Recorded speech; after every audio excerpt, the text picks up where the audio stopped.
Hello and welcome back to Karma Stories. I'm Rob and I hope you are having a wonderful day today. Today I have a few stories for you from the Tales from Retail subreddit. Before we start today, a quick message to all of you watching on Spotify. Keep in mind now that you can rotate your phone while you're on Spotify and get the same video that we put out on YouTube. Just a really neat feature that I hope you all know about because video is pretty cool and it's over on Spotify too. Alright, on to today's stories. Let's jump right in. This story comes to us from Disastrous Target 5060. Are you saying you don't trust your customers? This happened yesterday and I'm still giggling. My store happens to be a package drop-off location for when drivers can't or won't leave a package at the customer's door.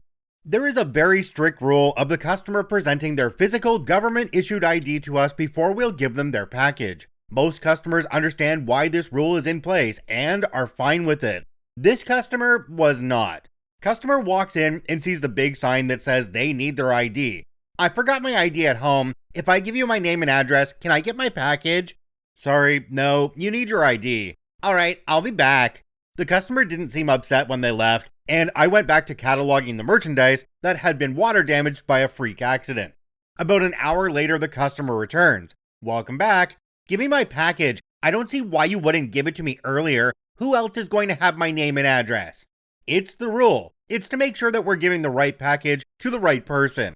I take their ID from them and go look for the package. Are you saying that you don't trust your customers? I walked back with the package and confirmed as I walk that the information matches. I've never met you and I don't know you. We just want to make sure that you're receiving the right package. I hand the ID back and move to scan the package out. Customer snatches the ID from my hand. Well, that's just stupid and poor customer service. Now, give me my package. In a moment, I need to scan it out of our system first. Customer huffs impatiently. I finish scanning out the package and gesture to the signature pad. Alright, last step, please sign and hit OK with the pen. Unbelievable. What are you going to do if I refuse to sign? If you don't sign, I won't release the package. Customer angrily signs and throws the pen down. I make direct eye contact with them and hit the OK button with the pen. Alright, all done. The package is all yours. Customer snatches the package out of my hand and stomps out the door. Boss comes up from the back where they were dealing with the landlord over who is paying for the water damage. Did she actually ask if we didn't trust our customers? Yep. Boss shakes their head. How do you get to be an adult and still think like that? I don't know, but they're probably convinced that any day now, a Nigerian prince is going to make them rich. Jumping down to the comments on this one, we have one from a user called Sandy. It says, and on the flip side, if someone stole her package because you didn't do your due diligence, you'd never hear the end of it. Another commenter down below called Margali said, idiots, why would anybody trust a total stranger implicitly? OP responded and said, especially since I'm positive that the package was a smartwatch. Those things aren't cheap. Wouldn't you want us to be suspicious? I don't think it's a question of not trusting the customers. I think it's a question of not trusting the people who are pretending to be your customers. The ones who are nefarious and trying to get packages that aren't theirs. Isn't it just common sense these days that picking up a package requires your ID? I don't know how this person thought they were just gonna get it with their name and address. This story comes to us from Throwaway73829, My Encounter with the Pierogi Queen. I've been thinking a lot about this story lately, so I figured I'd post it somewhere to share the joy. For context, this was in the fall of 2020 or 2021, when I had a short stint working retail before college. I worked in a small store that sold mainly branded frozen meals. The storefront itself was pretty small, and because it was specialized, business wasn't super heavy. So our checkout section consisted of a counter along the back wall, a space for employees to get to and from the break room, hallway, and the freezers, and then a second counter with a single cash register. There were usually only 2 of us working at a time, occasionally 3. So when there were people in the store, one of us would be at the register, while the other made sure the freezers were stocked. I was at the register, waiting for the few customers we had to finish browsing, when the front door literally slammed open. In comes a short woman, probably in her 60s or 70s, holding a bag that was tied shut with a ponytail holder, and already exuding a righteous fury. She stalks right up to the counter and slams the bag down onto it. I need a refund on this item. I cooked these pierogies for my family, and they were rock hard and disgusting. Oh, I'm sorry to hear that. Let me double check the number on these so I can give you your refund. I grabbed the bag, which was already sweating, and tried looking for the product code. The bag was pretty crumpled after being torn open and aggressively retied, and after looking the whole thing over, I couldn't find it, and assumed that it had gotten rubbed off at some point, as some parts of the plastic were a little faded. I'm sorry, ma'am, I can't find the code on the bag. Let me just pull up the product on our system. Pierogi lady huffed and grumbled, and I tried to put the name of the product into the POS system. Our system had been having issues pretty much since I worked there, with some items randomly not showing up or not showing the proper amount of stocked items. So it wasn't super surprising when nothing came up upon typing in the name manually. At this point, a few of the customers who'd been browsing were starting to line up behind Pierogi lady, who was getting more visibly irritated the longer I took, and I was starting to panic. My coworker was in the freezer, oblivious to the situation. So in a last-ditch attempt to find the product code, I told Pierogi lady to wait a moment and stepped out from behind the counter to try looking in the freezers for the product, hoping I'd be able to get the code from the price tag. The thing is, I kinda sucked at my job. We were expected to know exactly where every item was, and were quizzed on it semi-regularly by the manager.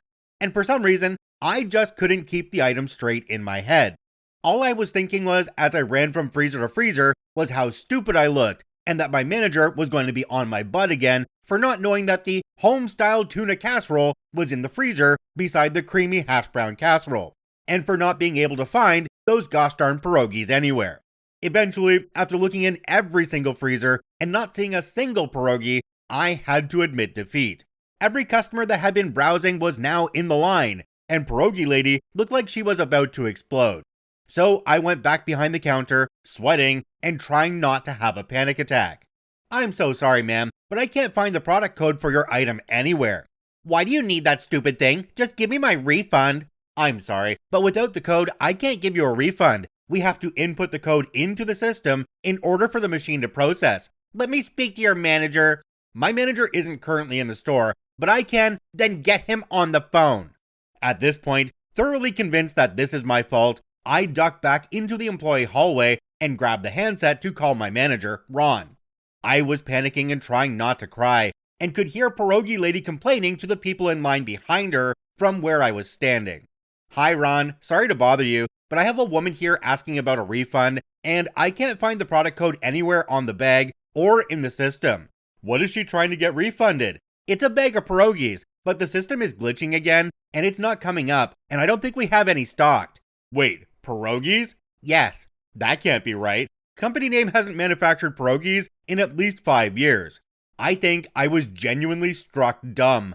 On one hand, yay, this wasn't my fault. On the other, is there a woman in the next room seriously trying to refund a bag of pierogies from, at the absolute least, 5 years ago? Ron told me to hand the customer the phone, so I went back out. She was still at the front of the line, with the dripping bag of pierogies still on the counter.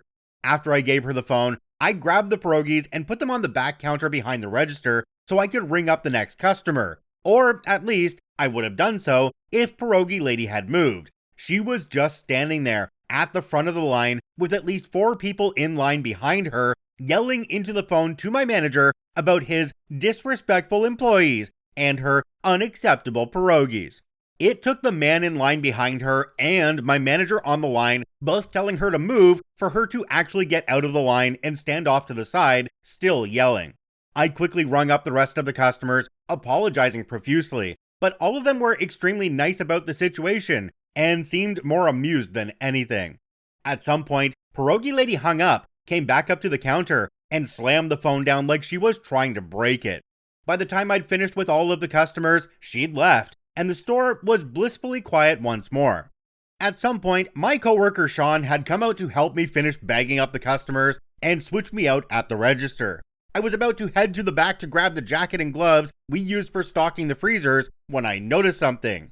Hey, Sean, where did you put the bag that was over here? What bag? That old bag of pierogies that lady brought in. Did you already throw it away? Oh, no, I think she took it. At some point while I'd been distracted, Pierogi lady had snuck behind the main counter, grabbed her bag of thawed, freezer-burnt 5-year-old pierogies, and left with it, leaving nothing but a sad little puddle behind. Thank you for reading if you made it this far. I hope I did this story justice and managed to make it entertaining at the same time. I hated that job with a burning passion, but I genuinely do enjoy customer service, even though moments like this. I do have another story from that job that's a completely different tone that I've been thinking about since, so maybe I'll post that here someday too. As I was reading this story, I was totally picturing an M&M Meats place in my mind because it's just the kind of place I know that fits the description, and down in the comment, OP confirmed that that was actually the store they worked in, so that was kinda neat. It really doesn't surprise me that somebody was bringing in 5-year-old food trying to get a refund. My wife and I were given a free freezer at one point on the contingency that we would get rid of everything that was in it, and we found things in there from like 2006, 2007, and this was around 2020. At the bottom of this story, OP mentioned that they had another story they would post at another time, and we found it, so we're gonna do that one now. This story also comes to us from Throwaway73829, a really human moment. Hi all, I had a lot of fun writing my last post, and thought I would share another of my few retail stories here. Quick disclaimer that this happened years ago, and chronic illness brain fog has stolen some of the specifics, but I'm going to try to be as accurate as possible and promise I won't embellish. If I'm remembering correctly, this actually happened around the same time as my last story. It was close to Canadian Thanksgiving, and as per usual in the city I lived in at the time, was absolutely chucking buckets outside. We'd had the usual pre-holiday rush of people looking to buy stuff and sides earlier, but as the rain started and the sun set, the customers dwindled, and by the time my shift was almost over, the store had been empty for almost an hour. Like in my last story, I was the only one at the front while my coworker stocked the freezers and broke down boxes. I just finished doing the cleaning and temperature checking walkthrough, and was wasting time at the register. I hated going into the freezers, and was about to cut my losses and actually do some work when a girl ran in from the rain. Immediately, I did a mental fist pump, because any excuse to keep me out of those godforsaken freezers was a win for me, and I hung around at the register while she browsed the single-serving meals. Now, I may have hated that job, but those single serves saved my life the whole time I was employed there, so I considered myself a bit of an expert, despite the fact that I ate the same 3 over and over. Eventually, the girl comes to check out, and I make some light small talk with her while I ring her up. That was probably my favorite part of the job. I'm autistic and can sometimes be a bit awkward, but I genuinely loved small talk with customers and just chatting and being pleasant. She seemed a little self-conscious, and I just told her how much of those single-serve meals I ate myself, complimenting her choices. When I was done ringing her up, she asked if she could stay in the store while she waited for her bus, instead of waiting in the rain and cold, and I told her of course. We kept talking, chatting about the upcoming holiday and break from school. She told me that she wasn't really looking forward to it. All of her friends were going home for the holiday, but her family was back in her home country, so she was going to be all alone in the dorms, eating overpriced single-serve frozen meals. I could empathize in a way, with my family being across the country. Obviously not the same thing, but still. And said how I'd probably be eating alone during Thanksgiving too. We talked about phone and video calls, and she said, I love being able to talk to them, but it's not really the same. Sometimes I just want a hug, you know? Now, again, while I love customer service, I'm generally a pretty awkward person. I'll say things without even realizing I was thinking them. I'm also a people pleaser and fixer, which can cause some issues. As when a problem is presented, I usually try to fix it or offer solutions before just, listening. So when she said that, I had about a split-second impulse thought of, oh, I see the problem, I know how to fix that. And without even thinking, just blurted, do you want a hug? Immediate foot in mouth. For a tiny bit of context here, at the time, I was pretty much the definition of a butch lesbian, appearance-wise. I feel like a lot of queer women or female-presenting people will relate to the dissonance of interacting with other women platonically while secretly worrying it will be taken the wrong way. A lot of us have gone through that awkward situation of friends distancing themselves after coming out because I don't want you to hit on me, and the way it taints casual interactions with other women going forwards. I'm still working through that sort of internalized homophobia stuff, and at the time, it was a lot worse than it is now. So you can imagine the sort of panic I immediately went through. Despite it being a completely impulsive thought and entirely platonic, my mind was racing like, oh my gosh, I just said something creepy. This poor girl is pouring out her heart to me, and I just said that, looking like this. Oh no, she's gonna think I'm hitting on her. Oh gosh, I've just ruined this woman's day. Would you? The internal monologue stopped. She was looking at me sort of cautiously, but not like she was thinking any of the things I was worried she was. I'd been just about to backtrack and apologize, but instead, I just sort of nodded and was like, yeah, of course. So I stepped out from behind the counter and gave her a proper hug. And as stupid as it sounds, I tried to put genuine feeling into it. I wanted to make her feel better. I didn't know if I'd be able to make the situation better at all, but darn it, I was going to try. Afterwards, I went back behind the register and she lingered at the counter. I was still minorly freaking out, but everything seemed to be fine. After a few minutes, she said that she had to go. Her bus was about to arrive and she'd have to wait 20 minutes if she missed it. I told her to take care and wished her a happy Thanksgiving. Just at the door, she paused and turned around. We were both masked, but her eyes sort of smiled at me. I hope I'll see you here again. And just like that, she was gone. I sometimes still cringe at myself and my awkwardness, and sometimes still worried that this stranger thought I was some sort of weird, creepy lesbian. But at the same time, thinking about that day makes me feel sort of warm inside. We were just two strangers, both in a place we were unfamiliar with, and feeling alone on a day marketed on family togetherness, and just had a really human interaction. I hope she finished school and was able to find other people in her life to lessen the homesickness. She seemed so genuine and kind-hearted, and I truly wish her the best, even though I never saw her again. Jumping down to the comments on this one, we have one from a user called SpokenMind93. It says, I wish I could give an award because this was genuinely such a heart-touching story. Bless your heart, whoever you are. OP responded and said, thank you. This truly is a heartwarming story of two people just needing each other in the moment, a hug shared that just made people feel like things might be okay. A part of me here is still thinking though that this could have gone horribly wrong for OP because their request kinda wasn't appropriate for being at work, and the girl could have looked at her and said, no creeper, and then walked out the door. I hate that sometimes my mind just goes to the possible bad side of these stories when it's a wholesome story on Reddit, but that's just kind of the way it works. Let me know what you all think on this one. If you're on YouTube or on Spotify, drop a comment down below.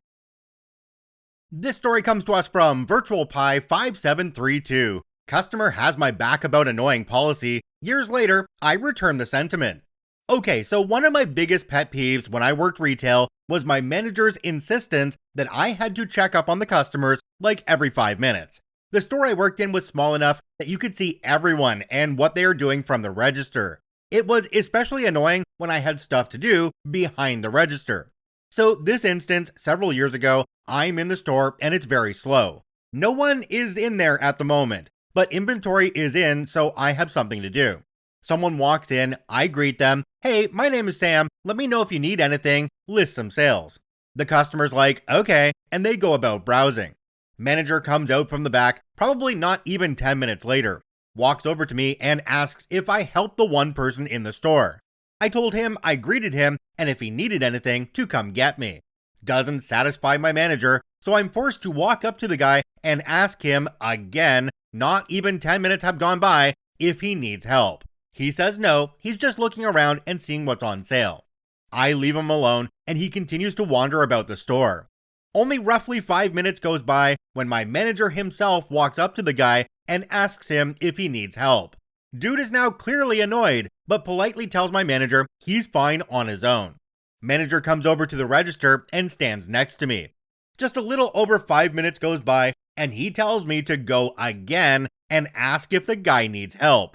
I walk over to him and I can clearly tell on his face he's ultra annoyed. So I say, low enough that my manager can't hear, hey, I'm sorry, I know you don't need help, but he's making me ask.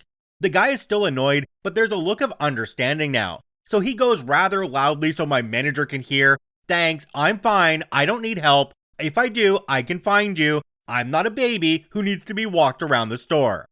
I smile and go back to the register, where my manager is standing there now with this look I can't even describe.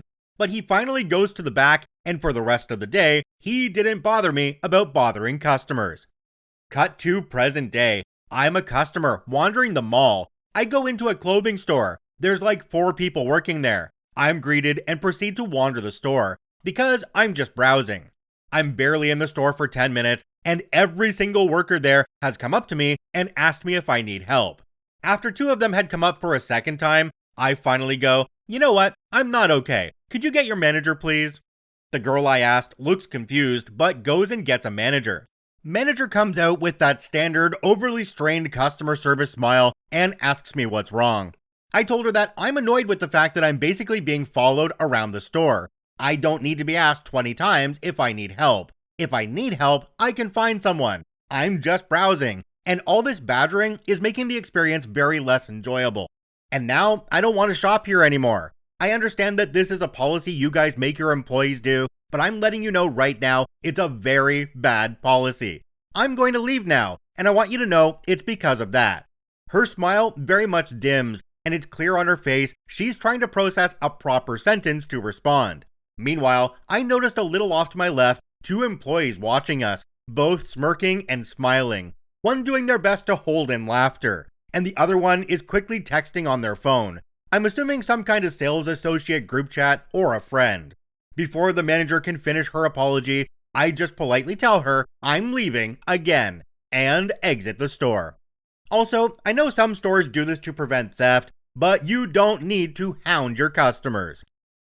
Jumping down to the comments on this one, we have one from a user called Jacka Shadows. It says, "Good on you for talking to the manager. Corporate needs to know how much these policies make the experience of shopping worse.